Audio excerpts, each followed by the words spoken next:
Hi, I'm Ariana Falk, and today I'm going to be playing the cello sonata, the solo sonata by Zoltan Kodály for unaccompanied cello. This piece was written in 1915, and it's really one of the most important works written for unaccompanied cello in the 200 years since the 6 Bach unaccompanied cello suites were written in 1722. Nothing really of import was written in the 200 years that followed. So this is quite a significant piece in the cello repertoire. One of the things you notice right away from Kodály, who's a Hungarian composer, is that he writes in this amazing folk idiom, and you hear that in the rhythm and the harmony and the line of the piece. And the structure of the piece, as I'll discuss more after playing, is really quite a rigid sonata form. So one of the things that is quite striking about this piece is this amazing tension between the folk idiom and the nationalist character of the music, and then this idea of sort of avant-garde or being someplace in the European tradition, and the tension that's created between those different worlds and aesthetics. The piece has quite a rhapsodic feel. It's labeled Allegro maestoso ma appassionato, and yet it does really have a tempo and a structure that we can explore a bit. So I'll start by playing this, the first movement of the Kodály unaccompanied cello sonata.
So one of the first things to talk about with this piece is the fascinating tuning. The piece is written with what's called scordatura tuning, meaning typically a string instrument, violin, viola, or cello, is tuned in fifths. So the cello would be A, D, G, and C. But for this solo sonata, Kodály asks the cellist to tune down the G string to an F sharp and the C string to a B. And so it creates this kind of B minor tonality in the instrument, which you hear right from the beginning with those big B minor chords. And that open string sound of the instrument is so different from what we're used to. It really shapes the tonality of the piece. And in case those who play string instruments are interested, the way it's actually written in the music is what you see on the page is what you actually play. So for anything written on the G and the C string, what's written on the page isn't actually the note that speaks, which if you're a wind or brass player, that's kind of normal, playing in different transpositions, but for a string player, that's really unusual. So it's a cool experience to see how well that works on the instrument. So I want to go back to talking a little bit about the form of the piece. So the piece is what we call like a very traditional sonata form. So it has the first theme, which you've just heard a couple times, that opening rhapsodic section.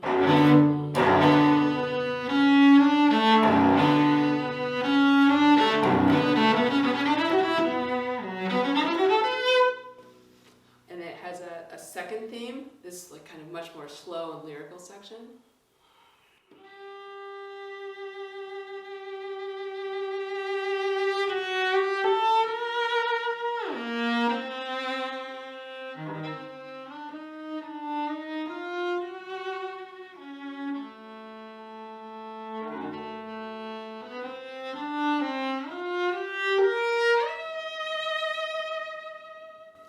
That would be the second theme.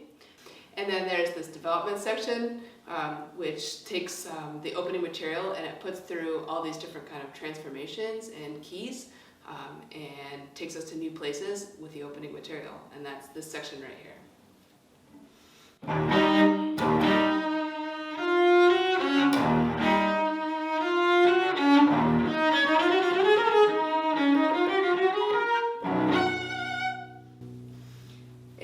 Then there's, of course, the recapitulation, which happens near the end and sounds sort of like the material from the beginning.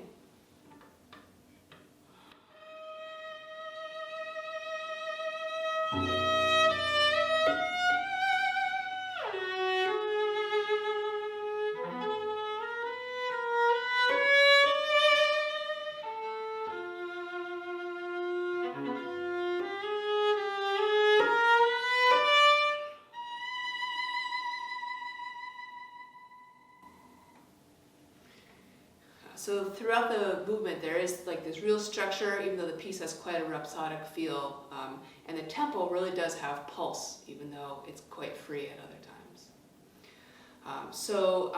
Next thing I wanted to talk about was the folk influence of the piece. You often hear Kodály spoken in the same breath with Bartók, another great Hungarian composer, one of the greats of the 20th century. And Bartók and Kodály actually together published this big compendium of Hungarian folk music, which was published in 1906, so about 10 years before this piece. And a lot of their material, the folk material from their music, came from this actual collection, sort of ethnomusicological collection of folk material from Hungarian music. And there was a kind of tension in the music world between those who thought that this sort of very nationalist approach detracted from the sort of legitimacy of the music versus, I think I would say that this style of music, the incredibly creative feel and aesthetic, really speaks for itself. But that was a conversation that was had around this nationalistic style of music. A lot of Hungarian music really comes out of the Hungarian language.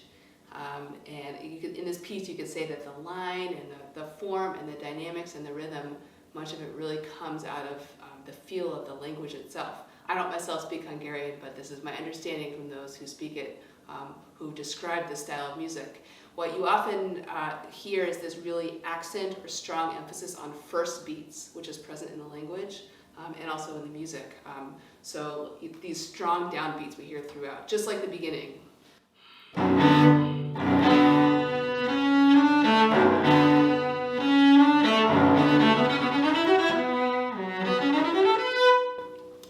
And of course, it's not like every strong beat in the entire piece is on a downbeat. And so, in fact, he uses this the downbeat quality to create some kind of cool polyrhythms, where sometimes the way it's written, the strong beats will come in the middle of phrases, but they will sound almost like they're the beginning of phrases. So it creates some kind of larger scale rhythms and polyrhythms the way the music is written by bringing out this accented quality to the strong beats. So I'll start one more time at the beginning and play some of that material, but then as we go beyond the first couple of measures, some of those strong beats are actually written on second beats, which brings out like a really cool sort of tension in the music.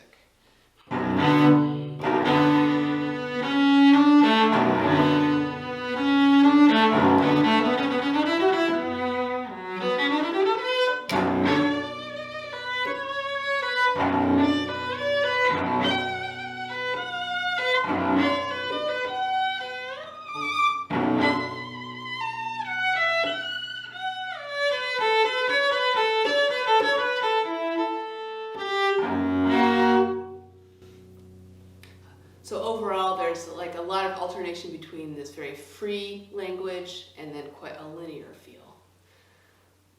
I want to move on to talking a little bit about the harmony or the tonal language of the piece.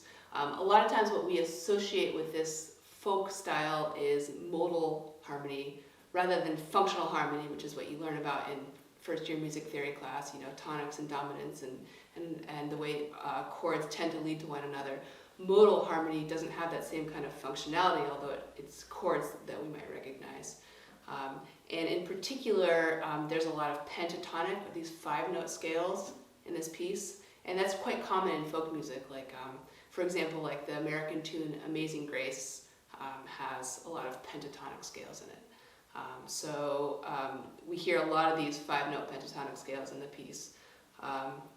The opening, which I'll play just a little bit slower, has some of this, and then I'll play a different section which also has a lot of pentatonic harmony in it. I'll play from the beginning a little bit slower.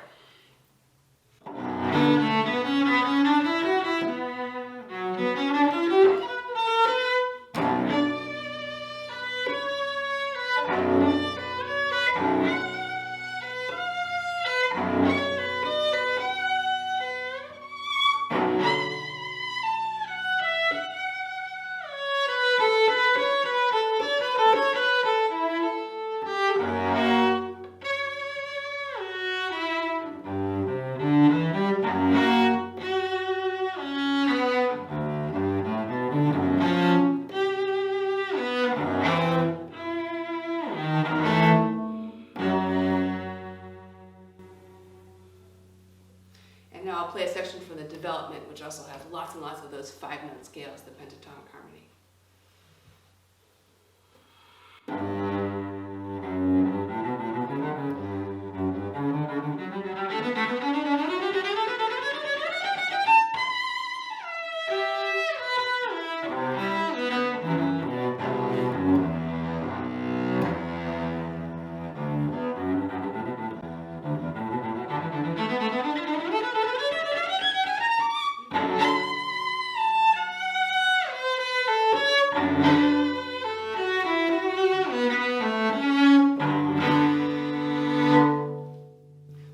Scale patterns throughout the development section all come out of that pentatonic world. And there's also a lot of what they call octatonic scales, more so in the second and third movements of this piece, but those are scales that alternate half step, whole step, half step, whole step. And there's some of that in this movement, and in particular there's a lot of emphasis sometimes on semitones, on half steps, and you'll hear a lot of resolutions that go from whole to half steps. So in the exposition, there's some material like that. For example,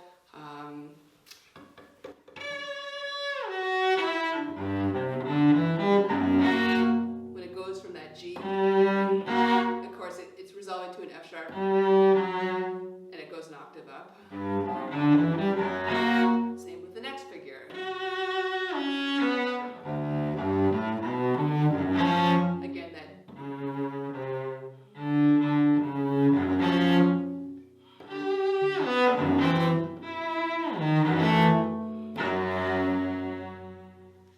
So there's this incredible drive created by this resolutions through semitones. There's like this intense desire to resolve, and these semitones are all sort of drawing us through in a certain direction.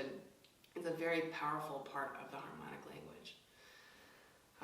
And then I think the last area I'll talk about is the beginning of the appearance of some of these folk sounds in the piece. Things that are supposed to, I think, probably mimic the sounds of other kinds of instruments, or a sort of ethereal sound, a different world. And again, there's actually much more of that in the second and third movements, which I won't get to play today, but there's the beginning of the exploration of using left-hand pizzicato in this movement, which I'll show, as well as certain kinds of double stops that clearly seem to be mimicking folk instrument sounds. Here's one spot.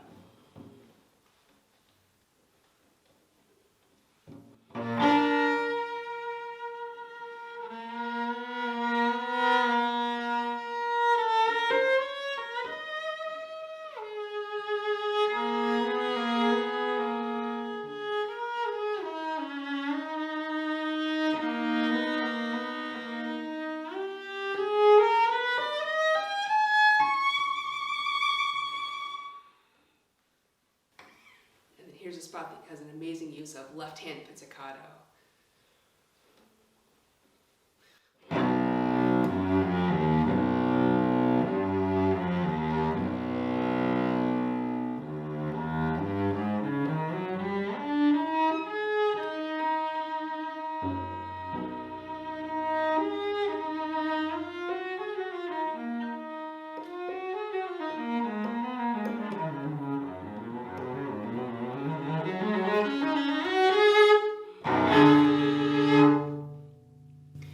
Those, among many others, are sort of exploring that lamentation type sound that we could get from these otherworldly instruments, many of whom Bartók and Kodály together recorded in that project I mentioned.